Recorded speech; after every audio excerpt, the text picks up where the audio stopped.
These are Froot Loops, but you probably already knew that. But here's an interesting fact.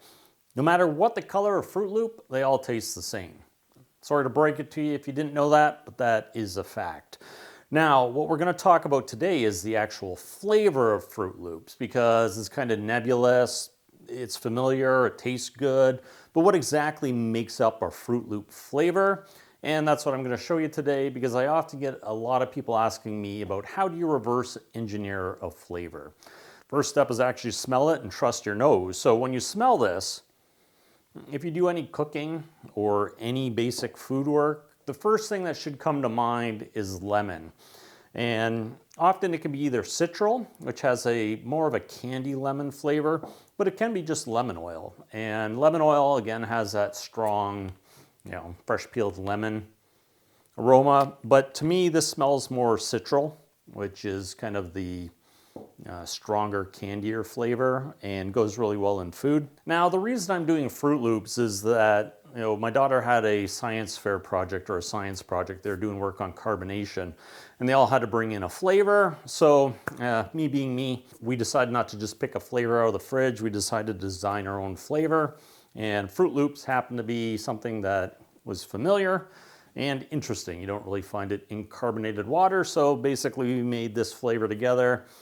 She took it to school with some soda water and some simple syrup and made Froot Loop soda for a bunch of kids. And when she asked the kids to smell this and identify the flavor, they identified it as Froot Loops. So it's pretty close. So now the second flavor is this one. And when you combine it, or when I tell you it, you'll be like, oh yeah. It's benzaldehyde, and benzaldehyde is kind of that cherry Dr. Pepper almond aroma. Smells a lot like almond extract, but that's a key component of cherry. So you get the lemon and the cherry, which I assume all the Froot Loops are trying to replicate, but this is a key component. So when you put the lemon and the benzaldehyde together, you get much closer to the smell of Froot Loops. So that's one that definitely needs to be in there. That's two flavors. Now the third flavor is strawberry aldehyde. I'm not sure it actually uses strawberry and aldehyde in here because I don't work for Kellogg's. I have no association. I've never looked at a formula. But there is obviously a fruit element to this. Strawberry seems like a pretty key choice. So when we put the strawberry aldehyde in, it does bring it together. It brings it closer to the key Froot Loop flavor. So those are your kind of three fruits. There may be others. There may be methyl anthranilate, which is a grape flavor, if we're going by the color of the loops. But in reality, these three flavors really bring out the fruitiness in the cereal. But I also suspect there's vanilla in here. Vanilla is such a good flavor, especially when you're using sweet things like these candy-coated cereals. They do bring out kind of an element that is enjoyable. Vanilla is one of the most popular flavors in the world. So I would be surprised if it didn't have vanilla in it. And when you taste it, it seems to help bring these other flavors together. Now, when we were actually doing the experiment, we used a lot more flavors, but a lot of these over here are mostly citrus flavors. So there's some orange oil that you could put in here if you feel you want more of an orange element. But all of these tend to be very citrusy flavors. Linalool tends to be in blueberries, so a little bit of this does help. Now I don't have a formula sheet for this one. I usually do formula sheets over on Patreon. I'm not sure how interesting this is to work with, but it's more about reverse engineering and understanding what the flavor is. And they tend not to be super complex, but I will post this data over on Patreon. Patreon does help support the channel, so feel free to support me over there. And if you have questions, fire them off over there and I'll answer them. But beyond that, there is one really important ingredient, and that's this last one here. When you're reverse engineering stuff, you also have to think about just not the flavor that they apply to whatever, in this case, cereal, but you also have to think about the cereal. So when we were putting this together, it seemed to really be missing something. What it was is that this is made from whole grains, and I believe it's baked. Some cereals are fried, or possibly fried, but they bake them. But when you bake flour, you'll get that caramelization or a nutty aroma from it. And this is acetylpyrazine, and this is also used in my cake flavor along with vanilla. So you go check out that one, because you may be able to make a real Froot Loops cake. If you want me to start baking on this channel, just let me know. There's a ton of stuff I could do with all this flavor. But acetylpyrazine gives that cake flavor. But it comes from when you bake a cake, you're baking the cake and you're getting that toasty, roasty notes. Same with this. Maybe when they're baking the loops, that you end up with a roasty, nutty flavor that you need to replicate in a flavor. So once we added this really kind of brought out that whole Froot Loops element. You know, it works well with benzaldehyde and vanillin, so it's a natural combination. So in reality, what you're getting is basically some basic fruit flavors, so lemon, strawberry, cherry. If you're adding linalool, you're gonna get some blueberry notes. And then you got your vanilla, which is just really something that is a pleasant flavor that kind of brings everything together. And then you're replacing the toasty notes with acetylpyrazine. When we did that, it all came together and it smelled very close. Like I said, most of the kids in the class, according to my daughter, said Froot Loop. The one thing I would do when I adjust this is I would increase the amount of lemon.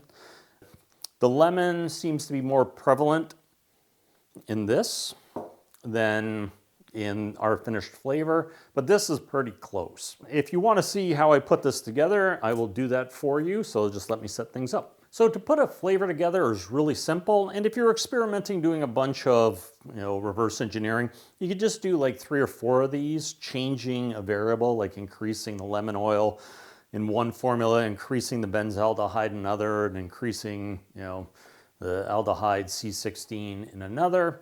Or you could substitute something for the strawberry aldehyde, like strawberry furanone, if you want a different flavor, and who knows, maybe you'll get it closer to the Froot Loops, but this formula gets you pretty close. Now the first thing I'm gonna do is I always add my solids first, and we only need 0.1 gram of vanillin. This is just a trusty $25 Amazon balance. It's cheap, it works. And I got 0.11 grams of this, and that is perfectly fine. That's within the error of the balance.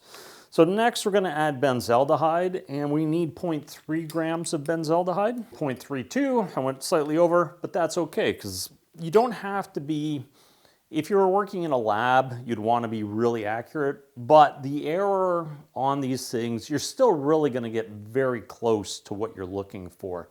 So don't sweat the little details, and as you get a proper formula, just write these things down, and then once you've nailed it, then be accurate. Now the next one is citral, and we're gonna need 1.5 grams of this. So this is where I was saying that the citrus note is really strong in this. So 1.53 grams of that, and that's close enough. Aldehyde C16, we need 0.2 grams of this, and I'm actually going to increase it to 0.3. I think it's a little light in my original formula, which is over there, and that's dead on.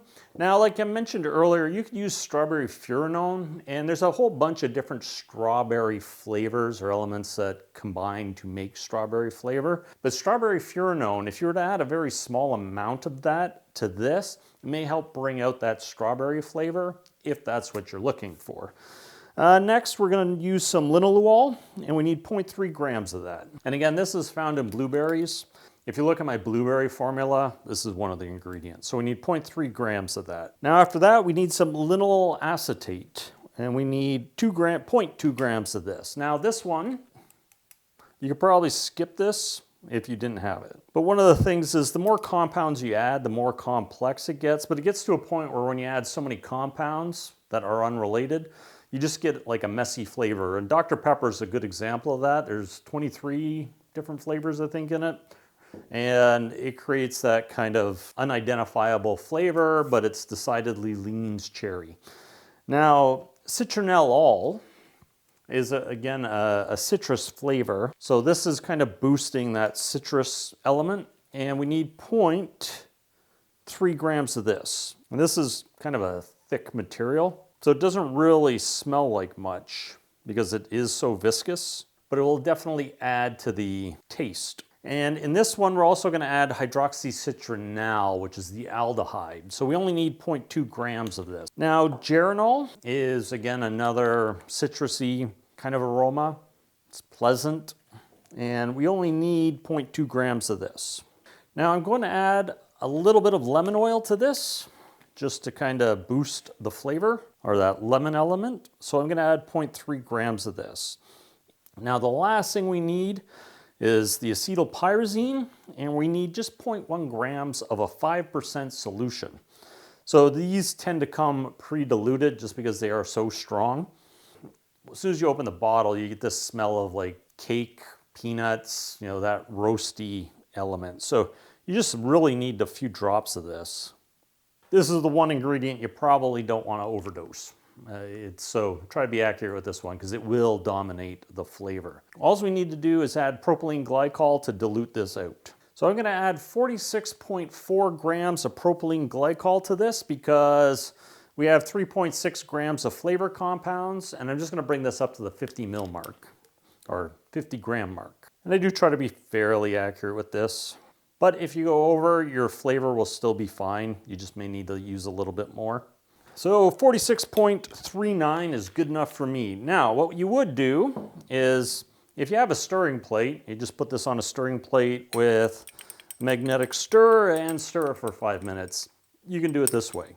So you can just stir this in, stir it in until everything is kind of uniform and clear. You will see particles of the vanillin in there. So you want to make sure the vanillin gets fully dissolved. Basically, once that's done, you just put it in a bottle like this. And it's, you know, keep it for a couple days before you use it. Allow all the flavors to come together, especially in propylene glycol. It's just a little more viscous and not as good as a solvent as alcohol. But once you have this, you would just dose it, you know, maybe 4 or 5 drops into some, you know, a cup of whipped cream, you know, a quarter teaspoon. It depends. You have to do your own experimentation. Just keep adding a little bit and taste as you go, just like you would do with anything else when you're cooking. And then once you find out, you just write it on the label or write it in your recipe and you're good to go. If you want to combine this with the cake flavor, you absolutely can. So you can make a homemade cake from scratch, add the cake flavor, which is what commercial cake manufacturers do. You'll actually see it right on the box. They often put artificial flavors or natural flavors. That's the cake flavor. So there's so much you can do with this. It's fun. It's easy to play with. Again, a lot of these components are optional. You could probably get away with this grouping right here. So that would be sufficient to get close enough to that Froot Loops flavor where people will be like, this reminds me of something. And then as soon as you tell them Froot Loops, they'll be like, oh yeah, that's all you need. If you need anything else, if you have questions, check me out on Patreon. I tend to answer all my questions over there now. So thanks for watching, and I'll see you in the next video.